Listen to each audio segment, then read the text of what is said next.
Good morning. Welcome to everyone here on Ask the Agronomist this morning. Lance Tarchioni, technical agronomist here in West Central Illinois, trying to get the camera set here a little bit better. In a different venue this morning and doing another solo episode. So I will be doing my best to keep up with the chat and communicate all the things that I want to tell you about here as we get along this morning. Coming to you live from Elliott Brothers Seed, Monmouth, Illinois.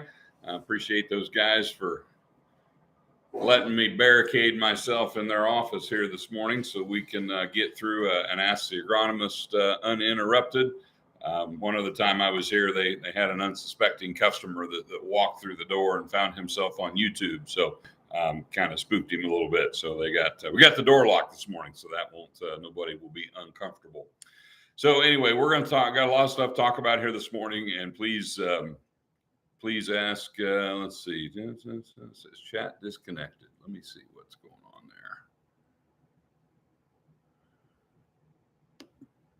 there. Okay. Well, hopefully the streaming part is still good. It says let me try this. I'll try a test in chat. Okay, well, it looks like it's still working. So anyway, if somebody's out there, chat in something, we'll make sure that's working. But anyway, we'll go ahead and get started. We'll start with the heat. Obviously, it's going to be 100-ish degrees today and like 115 heat index. I'm headed to a field day. As soon as I get done here this morning, going to be uncomfortable for crops, animals, people, what have you. So obviously, the impact of the heat is less than ideal on our crop. Going to be got a bean plant here we're going to be talking about later, but probably we'll see some seeds aborting from pods. Here you can see a 3-beaner that's already aborted down to a 2-beaner. Here is one that is still young enough. Looks like it's probably going to go down to a 2-beaner as well. So we'll be aborting some seeds from pods. Might even occasionally abort an entire pod. So we are definitely being impacted negatively by the heat. Fortunately for us, we've got 2 or 3 days of this, not 2 or 3 weeks of this. And also, fortunately for us, we've got good soil moisture while we're going through this hot stretch. So that both those things give us reason to be optimistic that the yield loss from the excessive heat will not be excessive, but it is certainly stress during seed fill, during pod fill, during grain fill. And as we know, stress during grain fill is not conducive to maximum yields, brings on diseases, brings on the plant cannibalizing itself to try to do the best it can to finish that ear or fill that pod. And nothing good comes of any of that. So even if a plant is able to, through cannibalization, maintain its yield, it's sacrificing itself to do that. So we worry about stalk quality. We worry about standability late. And I think we will talk about anthracnose and crown rot here in a bit. But I do think that we've got a lot of plants that are carrying an infection that has gone unnoticed up to this point in many cases. But it probably will not stay unnoticed after we go through this heat stress, because crown rot in particular thrives and preys on plants under stress. We probably have crown rot in our root systems of our corn plants almost every year, and almost every plant, in not every field, but in a lot of fields. I mean, they're very common pathogens that exist in every dark prairie soil, and probably most years that root system gets infected. Now, maybe some years it gets infected to a greater degree, but probably what drives crown rot more than infection is how much stress you have during grain fill. And if you remember back to 2021, and you shudder a little bit when you remember back to 2021, we had a tremendous amount of stress through grain fill. We had a crop that looked pretty good. It had some disease in it, but it looked pretty good up until about, maybe the 3rd week of August. We had some hot, dry weather, and it just crashed. Think back to last year. We didn't have any hot, dry weather during grain fill. We had cool, moist weather during grain fill. We had excellent plant health. We had a long, cool, slow grain fill period. We had a low stress grain fill period. And we saw almost no premature death from crown rot last year. Now, this year, different once again. So we were pretty dry early, and I think a lot of people, and I would have counted myself in this category at certain points in time of the season. We're kind of hoping that, hey, we were pretty dry this spring, and a dry spring probably is not as conducive to crown rot as a wet spring. We talk about cold, wet soils in the spring contributing to those crown rot infections and set that plant up for problems later in life. Well, we had good moisture in April. It wasn't wet, but we had good moisture in April. It was certainly cold. Soils stayed cold for a long time. So we had moist, cold soils. And looking back on that, moist, cold soils is a pretty good environment for crown rot. Now, wet, cold soils might be an even better environment for crown rot and an even more stressful environment for the plant. But we were probably a little naive to think that, we weren't going to have crown rot just because we had a drought in May and June. A drought in May and June does a pretty good job eliminating tar spot. But when you've got good soil moisture in April and you've got cold, wet, cold, moist soil, you're probably going to get crown rot infections going on in your roots. And then, fast forward through the season, we were incredibly dry till the end of June. Had a lot of rain in early July. Some areas got virtually no rain through the rest of July. So as you're looking at your crop and you're traveling around the state and you see somebody's corn that is green as grass, and you're looking at yours, the tops are dead, 20% of the plants have ghosted, and you're wondering, what in the world did I do wrong? What did that guy do that I didn't do? What product is he buying that I need to be buying to make my corn look like his? And unfortunately, it may not be management related. It may just be, weather. So if you had, almost all of us had good rain in early July. Some people got rain all through July. Some people did not. So in some areas, by early August, before the August rain started, I would say it was as dry in some places in early August as it had been in late June prior to the derecho. So we were under severe drought stress again in early August in some areas. And then we got those good rains in early August, alleviated that drought stress once again, put us back in a surplus moisture situation for a short time. And now it looks like we're headed into another extended dry period, and we've got this heat. So it's not that we haven't had enough moisture. We didn't distribute it very well in some areas in July and August. And so we've had, between the cold soils early, drought stress in May and June, root issues that we had due to the drought. We had the derecho event that blew a lot of corn down. So if you've got corn that went down hard on the June 29th wind event, check another box for an additional stress. When that plant was blown stress on that plant, doesn't matter that it got 3 inches of rain along with it. It's still going through a lot of stress because the root system was damaged. And so don't forget to factor that stress in as well. And then we got, in some places, we got too wet. I've got little pockets of my territory that had over 10 inches of rain in July. That might be a bit too much of a good thing. If you only had 3 inches of rain in July, and it was all before July 4th and nothing after that until we got the August rains, you were in a very drought stress situation, halfway through grain fill, which is not a good place to be. So we've been really up and down this season. Crop looked pretty good to me, but it is not going to be as universally healthy as what we saw last year. And the health of that crop's going to vary as you travel around. So on my drive to Monmouth here this morning, I was scanning the fields looking for an example of Anthracnose top dieback, which this is probably the first call I got about 2 weeks ago. Somebody asking me, hey, why is the top of my corn plant brown all of a sudden? So if you look, it's not dead down here, but it's dead at the top. That's classic Anthracnose top dieback. If we peel back some of these leaf sheaths, you might be able to see some symptomology of anthracnose discoloring the stalk.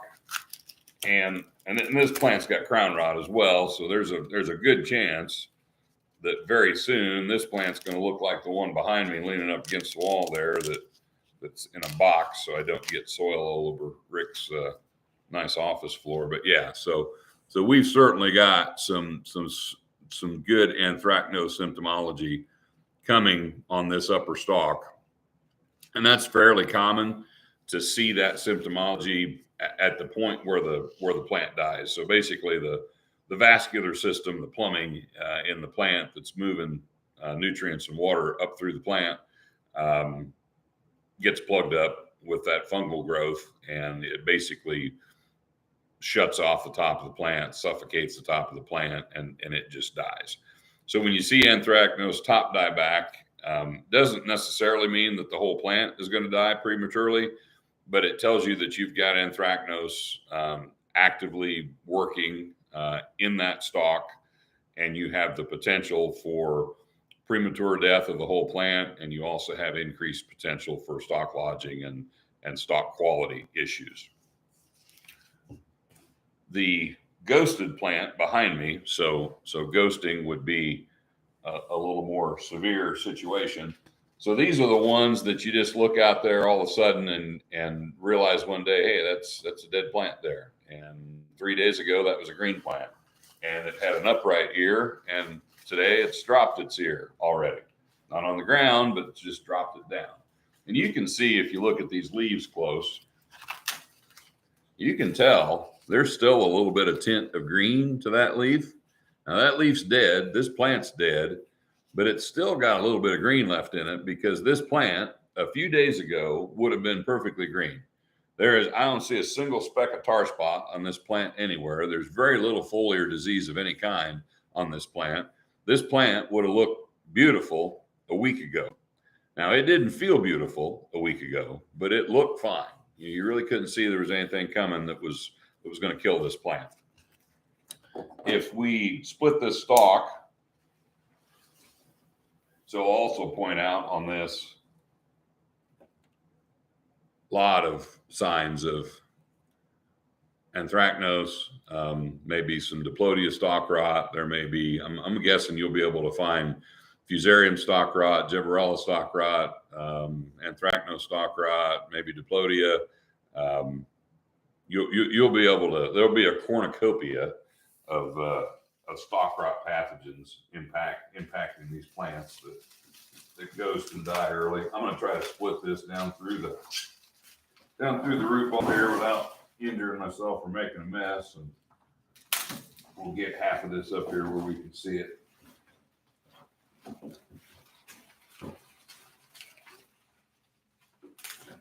It stinks, I'll tell you that.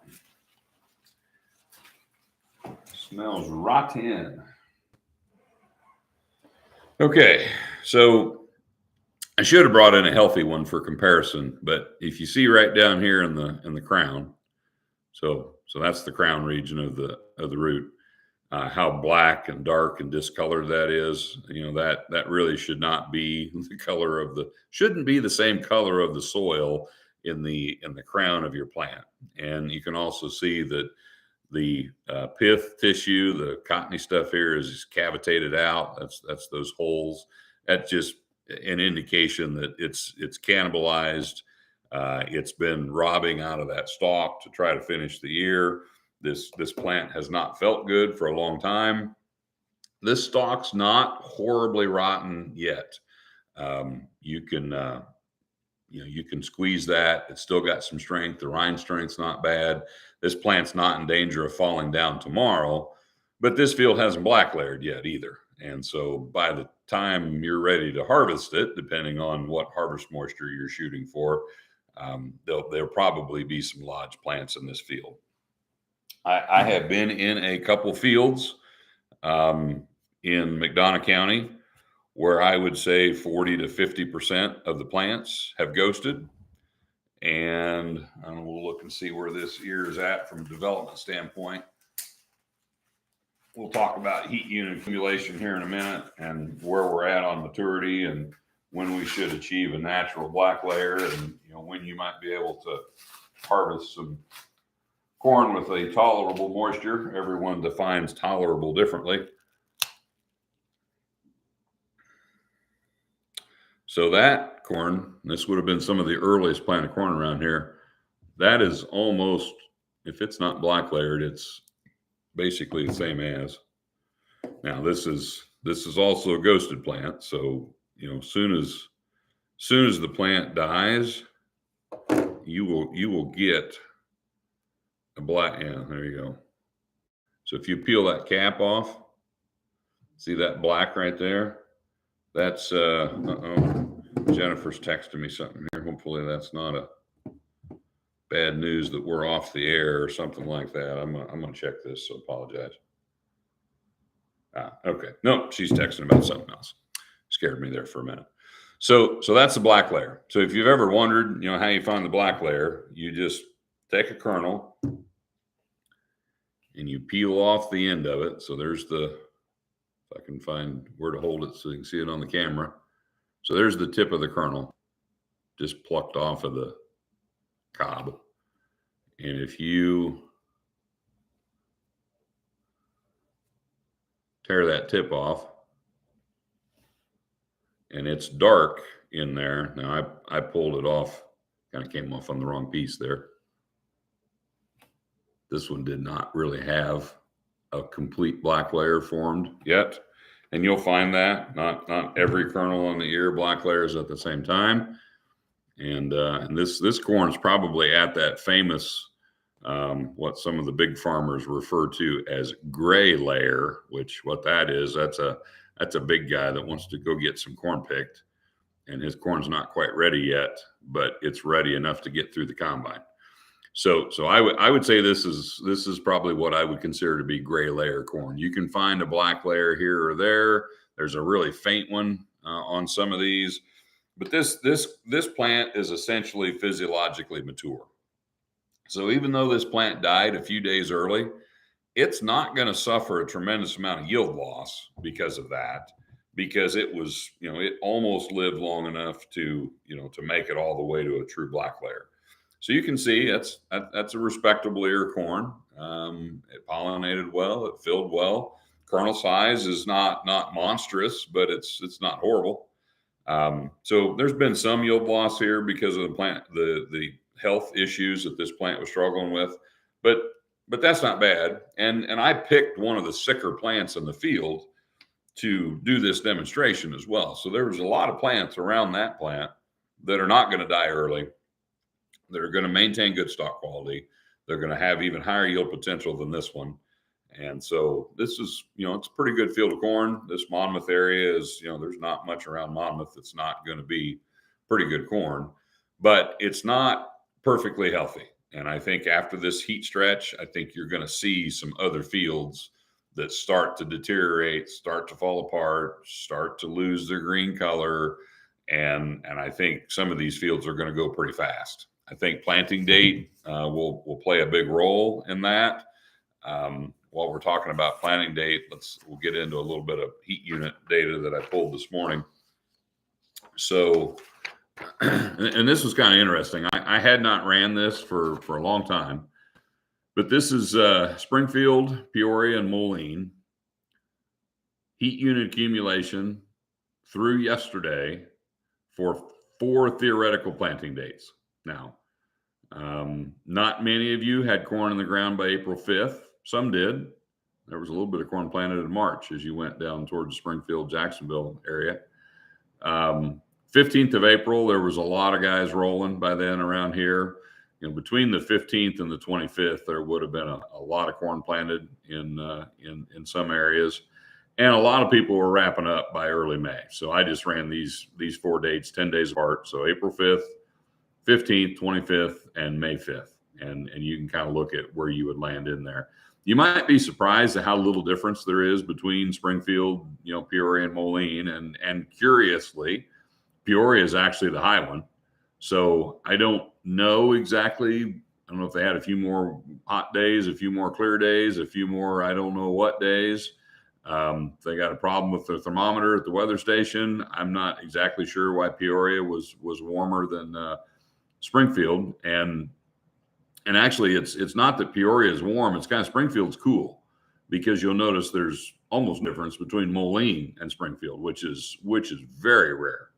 So I don't know if that Springfield data is accurate, or if there's a problem with the station that it's pulling off of, or if it was unseasonably cool in Springfield relative to Peoria and Moline. But that's getting into too much detail there. So if you look across there, we're at, where are we at? I have a hard time reading upside down. So April 5th, if you planted April 5th, which I know you didn't, we're at about 2650 heat units. If you planted, let's say April 25th, that'd catch a lot of acres. That's 2,500 heat units. So the other thing we need to refresh our memories on is, well, how many heat units does it take to get certain maturity hybrids mature? So a 105 only takes 2,605 heat units to reach black layer. So what this data would say is, if you planted 105-day corn, you planted it early, it's mature, it's at black layer. If you planted 105-day corn late, it's still not done cooking. If you planted 110-day corn, even in like April 1st, it's probably not black layered yet. It's close. It takes 2,750 and we're 2,600 plus on that early planting date, so we're getting close. And then 115-day corn, that's 2,880 heat units. So we got a ways to go there. We are going to, we won't count today. Today is going to be a high heat unit day. But on average, this time of year, late August, early September, if you're having 85-degree highs and 65-degree lows ish, you're going to accumulate about 25 heat units a day. So if you're 100 heat units shy of hitting black layer based on the relative maturity of the hybrid you planted, you need 4 days to get to black layer.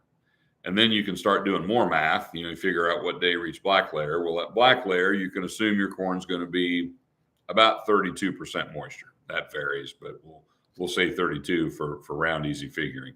We're also going to say for round easy figuring that you will take 1/2 of 1 point, so a 1/2 point of moisture out of that corn in the field for every 25 heat units you accumulate.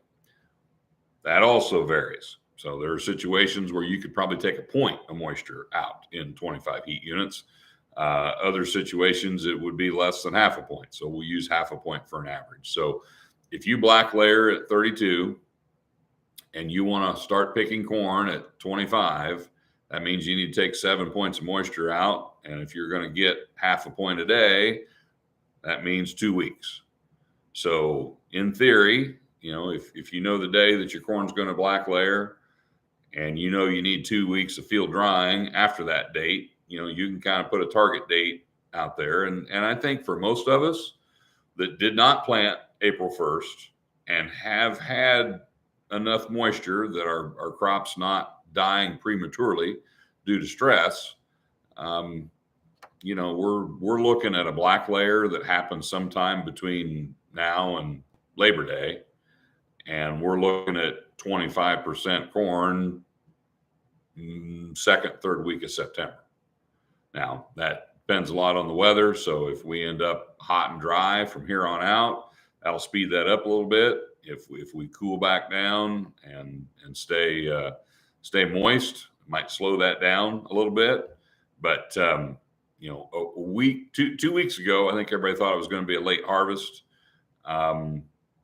I'm not saying it's going to be an early harvest, but some of the diseases I'm seeing, and obviously the weather we've had here the past few days, is probably going to speed things up a little bit. So if you the other thing that is affecting this is heat unit accumulation. So we were accumulating heat units on days when the crop really wasn't growing because it was too dry. So if you've got corn that was planted late, it's probably a little bit behind because the late planted corn wasn't able to catch up like it normally does. Normally, later planted corn grows faster through the growing season and it catches up. So a 3-week delay in planting might only be a 5-day delay in black layer by the time we get to the end of the season. This year, a 3-week delay in planting is going to be close to a 3-week delay in maturity because the corn plant was not able to catch up in its growth through the drought stress there in May and June. So the other thing you'll notice is if you've got light timber soil, stressed areas of your field, if those areas were stressed before tassel, they would have tasseled later. And if they don't get stressed through grain fill, they're going to mature later as well. Now, if they get stressed through grain fill or have disease issues, they may mature prematurely. And if they mature prematurely, the field may kind of even up a little bit, so to speak. So if you want to do these calculations for yourself, there's some really handy tools online that you can use to punch in your planting date, put in your location by either zip code or city, and it'll calculate these for you. Now, it doesn't put you in this fancy spreadsheet here like I did. It's just going to spit a number out, and you'll have to write it down. But you can handle that. Okay, so let's talk a little bit more on disease on corn here before we switch over to beans. So tar spot, I'll mention that. Obviously, people are always infatuated these days, paranoid, scared, whatever terminology you want to use with tar spot. And we've learned the last 2 years, and we repeated this learning this year. So 2 years in a row with dry Junes, tar spot has been pretty much a non-factor. And it's even more of a non-factor this year so far than it was last year. And we had an even drier June this year than we did last year. So last year's June was dry. This year's June was record dry right up until the derecho. Messed up our chance to set a new record for the driest June in history. So what we are pretty confident in with tar spot is if Mother Nature blesses us with a horrible drought in June, that's going to make it really, really, really difficult for tar spot to be a big deal, because this year was a good test for that, because we had a horribly dry June. We had corn that was stunted. We had corn that was short. We had corn that sunlight was still getting to the base of the plant. We did not have a big, lush, full, dense, dark canopy because the corn was stunted and unable to grow, and it was short, drought stress, leaves were rolled up. Just you remember what it looked like in June. Looked like it was over about the third week of June for some cornfields. And then derecho event went through. We picked up 2 to 8 inches of rain, depending on where you were, between June 29th and 4th of July weekend. And so we went from drought conditions to moist, and a lot of places have stayed moist ever since. I've got a small area in kind of the northeastern corner of my territory that has honestly had like 17 inches of rain since the derecho. I mean, they have missed rain all summer. Seems like Monmouth's had, I don't know, over 10. So there's areas out here that once it started raining on June 29th, it almost never quit. And it's been wet, it's been humid, we've had fog, we've had dew, we've had damp days, we've had cloudy days, we've had stretches where it was cool. We've had, for the most part, what I would consider to be perfect tar spot growing weather since June 29th, and we still don't have, it's still hard to find tar spot. And I think that's because the biology of that disease, the life cycle of that disease, it needs a wet June to get going. And if it's a cool, wet June and a cloudy, cool, wet June, it just thrives. And once it gets going, it's kind of like a nuclear reaction. Once you get enough energy to get it started, it can perpetuate itself, because all those infected leaves are producing spores, and those spores are getting shot up into the air, and it's infecting other leaves and causing new infections, and it just kind of snowballs and builds on itself. And that's what we saw in 2021, where it got going early, and then it was like a freight train. You weren't going to stop that thing. This year, I've been waiting all since July. I thought we would, I was braced for, maybe significant tar spot infection this year because of all the moisture that we got through July. And yeah, I knew June was dry, but July is pretty close to June. And so maybe a lot of rain in July will cause tar spot too. And maybe some year it will, but it certainly didn't this year. So dodged a bullet 2 years in a row now with tar spot kind of being not that big a deal. And we're being aggressive with our fungicides, but that's not the reason that tar spot's not a factor this year. You couldn't. You'd have a hard time using enough fungicide to keep corn this clean of tar spot when tar spot was active. The reason we've got so little tar spot this year is not so much because we sprayed fungicide, but because the weather conditions were not conducive to tar spot. Now, we think we know that this dry June phenomenon is going to help keep tar spot at bay. We can't, maybe we need to be careful being too complacent in that. And usually we're going to get some rain in June. This year we had almost none. So if you get no rain in June, I'd say you can probably rest assured that tar spot's not going to be bad. We'll have other problems, but it won't be tar spot. But and if we have a June where we get 6 inches of rain, if we get 150% of normal rainfall in June, I think you better be loaded for bear against tar spot. But what if we get 2 inches of rain in June at the right time? Could that make it bad? What if it's cloudy? What if it's cool? What if it's this? What if it's that? So, we have extremes. We know if it's really wet, that's going to be bad. We know if it's really dry, that's going to help keep it down.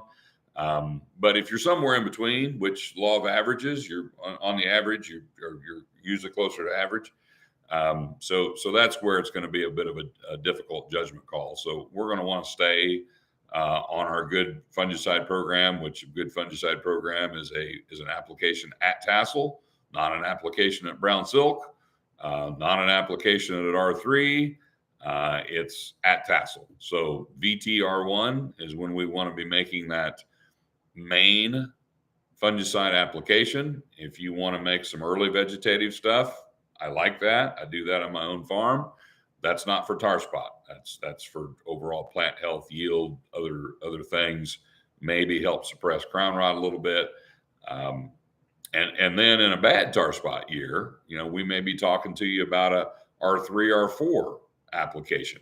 But you can't wait till R3 to put your first one on to make sure that you don't need two. If you can get by with one application after tassel, that's great. But the one application after tassel still needs to go on at tassel. I think there was too much waiting around this year, dragging our feet, delaying these applications because we didn't have, what looked like a lot of disease pressure. And so some people were recommending, well, let's hold off a little while. We don't have to get in a big hurry to spray this. We know the residual in the last 2 to 3 weeks. So if I wait a month to put it on, then I'm going to be protecting more of my plant. The problem with that is your plant's already infected with things, such as Anthracnose, such as ground rot. Your plant's under stress. One of the main benefits of a fungicide is alleviating stress. The most stressful point in the plant's life, R1 and R2. How are you going to benefit a plant from stress reduction in R1 and R2 by putting on a fungicide at R3? You're not. So that's the main reason I've never been a fan of this brown silk fungicide stuff. I don't care if your corn's not even pollinated yet. If you've got tassels, spray it. That's the best recommendation that I can give you. You don't actually need to be walking your fields every day looking for the first tar spot lesion you can find. If you're looking for the first tar spot lesion, you're not walking your fields. You'd have to be crawling your fields to find the first tar spot lesion because they're going to be down at the ground on the lower leaves. But anyway, I'm getting on one of my soapboxes there. So for those of you who are wondering, I am keeping an eye on the chat, and I'm not ignoring questions in the chat. There aren't any questions in the chat, so we'll keep talking about other stuff. So let's shift to soybeans. So I've been getting some calls, been getting a lot of pictures. This is I'll tell you one of my bigger pet peeves. I've got a lot of pet peeves, but one of them is I get a picture of this leaf, and the question, what is that? Well, my smartass answer to what that is, that's a soybean leaf with interveinal chlorosis. That is exactly what that is. Nobody can tell you what disease that is looking at that leaf. I can narrow it down to SDS, brown stem rot, northern or southern stem canker, red crown rot, and a high rate of triazole chemistry sprayed when it's really hot. So we're up to 5 different things that can make a leaf look like that on a soybean plant. So I love to hear from you. I love to talk to you. I love to get your texts. I love to answer your questions. Don't send me a picture of that leaf and ask me what that is, because I can't tell you. Now, in our part of the world, probably at least 8 times out of 10, maybe 9 times out of 10, if you just want to do what you're not supposed to do, and that's assume, and you just want to assume that sudden death, that is probably what it is. And I'm guessing, I haven't split the stem yet, so let's look at the stem. So if you want to determine what disease this is that's making that leaf look like that, we got to look at the stem. Can't look at the leaf. We've looked at the leaf enough. We can look at the leaf as long as you want. It's not going to tell you what's wrong with that plant. Now, this stem is pretty healthy on the outside. Not really seeing anything that I personally would consider to be a canker on the outside of that stem. If you can find a canker on the outside of that stem, your leaf might look like that because of stem canker. Now, as you guys know, it's also possible for the same plant to have 2 or 3 different problems like this corn plant did. So oftentimes it's not just one thing. So we have to start splitting stems. So before I start to dismantle this bean plant, I'm going to point out it's got a lot of pods on it. And even though this plant's got a touch of what's maybe SDS, a lot of these pods they're not finished yet, but they're pretty plump. They're pretty full. I mean, those seeds if this plant died tomorrow, it would not yield 0. And each day it lives, the fuller and plumper those pods get. Now, if you look at this plant, you'll see the pod count is way better down here than it is up here. Now, this is a 2.9 maturity bean. Maybe a 2.9 wasn't the right maturity for the environment that this bean was in. Maybe this SDS infection is kind of starting to hurt it a little bit. But if you look up here at the top, we've got 2 nodes at that, or 2 pods at that node. We've got 3 pods at that node, and we've got 2 pods at this node. So these 3 nodes here only have a total of 7 pods on those 3 nodes. If you come down here, 1, 2, 3, 4, there's a node right there that's got 6 at one node. Several of these nodes have 5 at one node. So this bean, you can tell at, when this part of the canopy was forming, it fell a lot better than it did when it formed this part of the canopy up here. So overall pod count, nothing wrong with it. Not saying it's spectacular, but nothing wrong with it. Let's go ahead and split a stem.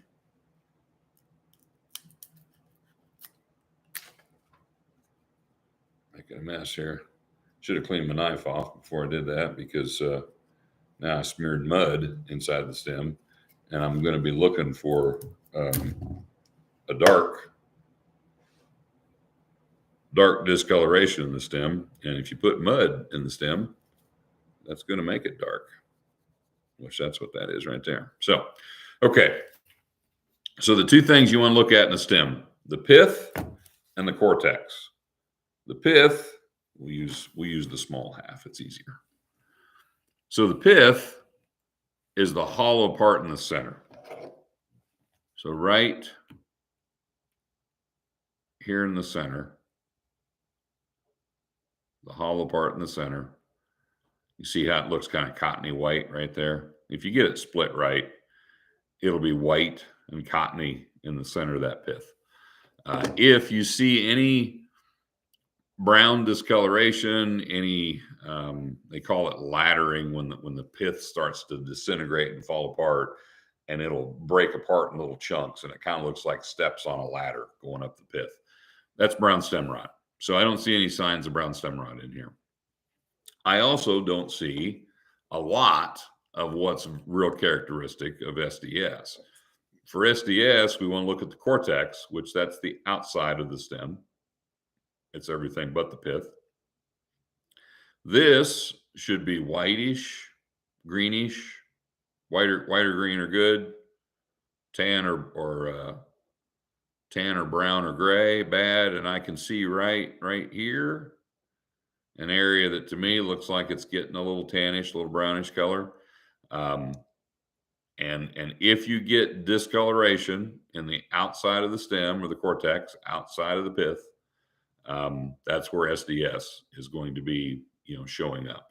You will also sometimes, when it's more advanced than this is, and I didn't do a very good job getting the root out of the ground, you will also sometimes find blue mold growing on the outside of the root down here beneath the soil.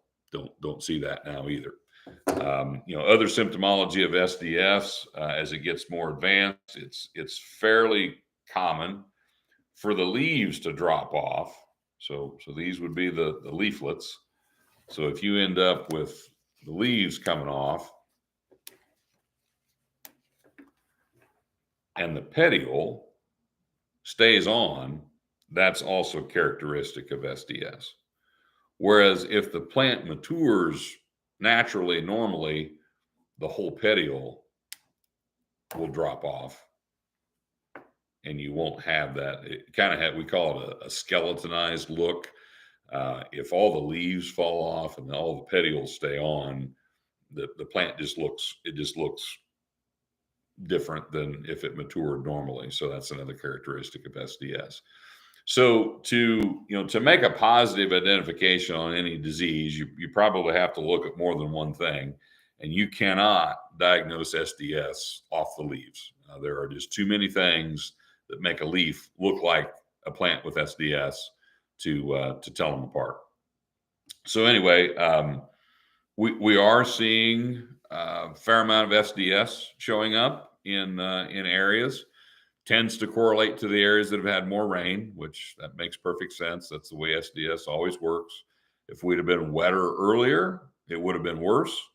But we were wet enough early to get infection, and we've been wet enough late to really bring it on and keep it going. And SDS will probably continue to gradually get worse from here on out. If we get more rain, like I'd like to have to help the beans finish, that'll make it worse yet. So that's kind of the double-edged sword with SDS. You want moisture through grain fill to help the bean, but the wetter it is, the more it benefits the fungus that causes SDS as well.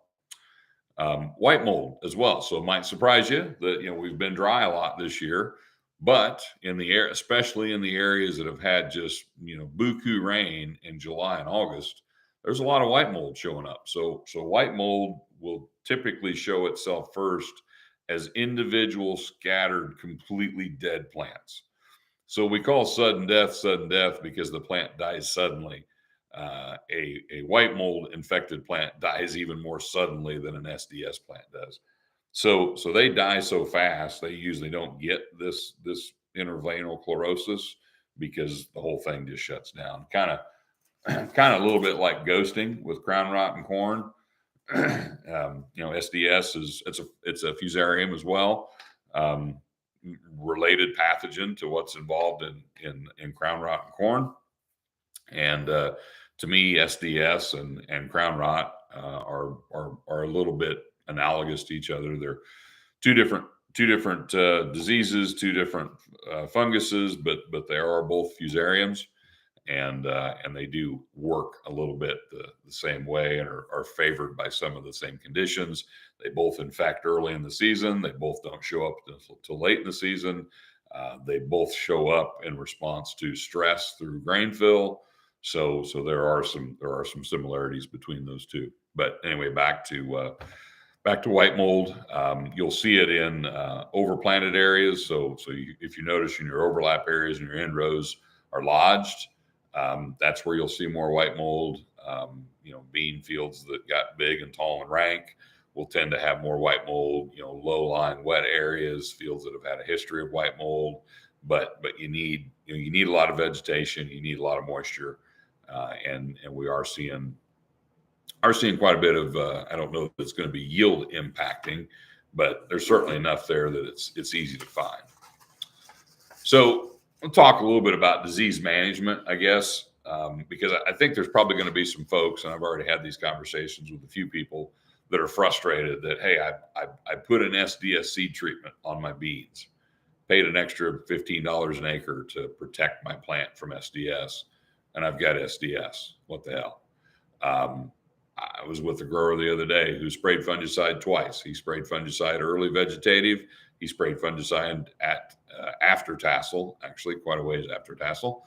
And he's got bad anthracnose and bad crown rot. Pretty frustrated. Hey, I'm doing my part. I'm managing these diseases. I'm using 2 applications of fungicide, and I've still got a problem. What up with that?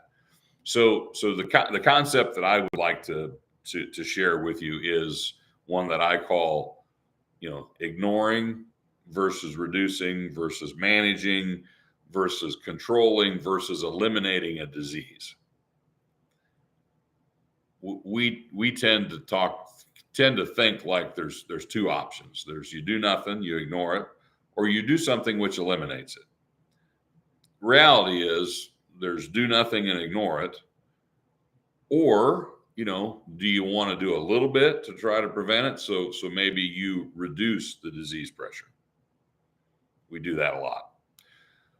Do you want to get a little more aggressive and try to manage the disease pressure? Do you want to get a little more aggressive yet and maybe use the word control the disease, which is probably a bit of a misnomer. And it's certainly a misnomer to think that there's anything you can do to eliminate a disease on your farm.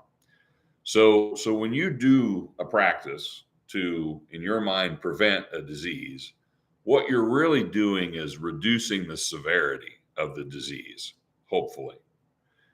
If your timing's not right, or your rate's not right, or your product's not right, it may not even do that. But assuming you've got the right product, right rate, right time, sounds like fertilizer, but we're talking about fungicide, you will get a reduction in the severity of that disease if it's there. Nothing is going to eliminate a disease. There will always be diseases in fields. All we are doing with our fungicides is we're trying to manage them to a low enough level that we're hopefully getting full yield potential out of our crop. So you got to have the proper expectation with disease control. We really shouldn't even. It ought to be disease management, honestly. What the phrase ought to be, because the word control kind of implies you're eliminating the problem. You're not. You're at best managing or reducing. You're really not controlling anything, and you're sure as heck not eliminating anything. That doesn't mean that the practices aren't beneficial. That doesn't mean that they don't have a positive ROI, and it doesn't mean that you shouldn't do them. But the terms control and eliminate really don't belong in our vocabulary when we're talking about diseases, insects, any weeds, any sort of pathogens in the field. Let's see what's next on my list. We talked through corn maturity. So I want to give a shout out to our all the folks on our team. We just put together what I thought was a really nice customer innovation field day at our Warrensburg focus site yesterday. So Warrensburg's down towards Decatur. You may be going back to Decatur next week for the Farm Progress Show. but we had kind of our mini bear version of the Farm Progress Show at our Customer Innovation Summit yesterday at Warrensburg. It was hot, but we had ice cream. We had a bunch of cooling fans. We had a good meal, some good information, some excellent speakers. I was not one of them, by the way. I was scheduled to be, Kal and I were scheduled to speak, but we had two speakers that were so good and they did such a great job and we had such great questions. Kal and I gave up all of our time to let them have more time. Called an audible there right in the middle of the meeting. Like, these people are way better than us. It would be a shame to drag them off the stage just to put he and I up there. So really good meeting. So thanks to those of you who attended that, and we've got bigger and better plans for the future of what we want to accomplish with that. We've got Farm Progress Show coming up next week. Those guys are dodging a bullet. Have you seen the weather forecast for next week? How nice it's going to be next Tuesday, Wednesday, Thursday. You think how miserable it would have been to be Farm Progress Show weather like today. So those guys need to all go to church this weekend, next weekend, and several weekends after that. Give thanks for the perfect weather they're going to have for the Farm Progress Show. And then also another announcement. Our next Ask the Agronomist will be 2 weeks from today, which will be September 7th. And we will actually be back here at Elliott Brothers Seed once again, because right after Ask the Agronomist, that episode, we've got a field day here.